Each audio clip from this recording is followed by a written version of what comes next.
Bonjour et bienvenue sur l'Argus.fr à la découverte aujourd'hui d'une nouveauté japonaise.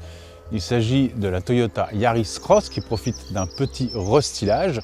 La voiture a été lancée en 2021, donc c'est le restylage demi-carrière qui arrive. Alors vous allez le voir, ce n'est pas un restylage très poussé, mais c'est quand même un restylage important puisque la Yaris Cross, c'est un modèle important pour Toyota.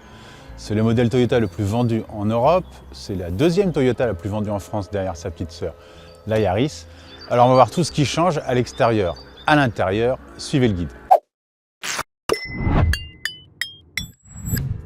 Nous commençons ce tour du propriétaire de la Yaris Cross restylée avec la face avant. C'est là que se portent la plupart des modifications opérées avec ce restylage, notamment au niveau des blocs optiques qui sont désormais à LED sur toutes les versions, y compris les entrées de gamme. Et puis le plus visible, c'est évidemment cette calandre, un peu à la manière du nouveau Toyota RAV4, le grand frère, façon nid d'abeille. Des modifications aussi dans le bas du bouclier.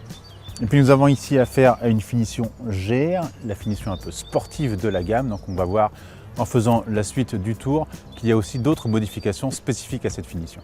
Nous poursuivons cette découverte extérieure de la Yaris Cross restylée. Alors de profil, pas grand chose ne change, hormis l'arrivée de nouvelles jantes comme ici.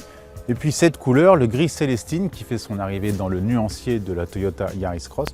On retrouve le profil compact, vous avez les dimensions qui s'affichent en bas de l'écran. C'est vraiment un SUV du segment B, un petit SUV, mais avec un style très dynamique, notamment grâce à cette découpe de porte. Et puis aussi le dessin de l'arrière, on va aller voir ça tout de suite. Nous terminons donc ce tour extérieur avec la partie arrière. Alors pour le coup, rien ne change. On retrouve la signature lumineuse ici, avec, comme je vous le disais, les feux qui débordent un peu sur les ailes arrière, le bandeau, le logo. Ici, le nom du modèle, le nom de la finition, on retrouve le petit logo GR spécifique. Et puis, cet arrière façon diffuseur qui donne un côté sportif, notamment lié à cette finition avec le béquet. Et ça fait un arrière assez torturé, mais ça donne un vrai style à ce petit Yaris Cross.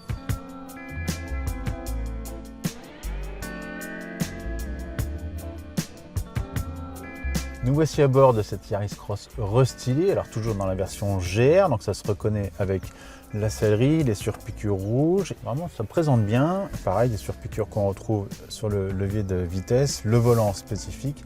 Alors pour le reste, le restylage n'apporte rien de nouveau, on gagne juste quelques équipements. Alors pour cela, je vous invite à lire l'article qui est en description de la vidéo, vous aurez tout le détail.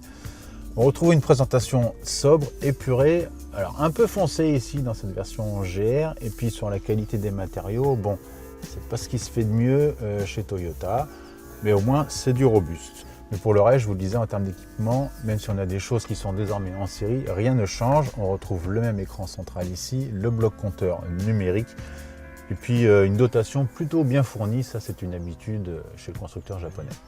Nous voici à l'arrière de cette Yaris Cross restylée. Alors évidemment, le restylage n'a pas permis de gagner des centimètres. Alors ici, on a un peu triché pour les prises de vue, mais je n'aurais pas autant de place normalement. Mais dans la catégorie, il est dans la moyenne, sans plus. En revanche, on apprécie la garde au toit généreuse, ça c'est plutôt bien pour les grands. Et puis en termes de présentation, c'est comme à l'avant, voilà, c'est un peu tristoun avec des matériaux qui sont un peu cheap.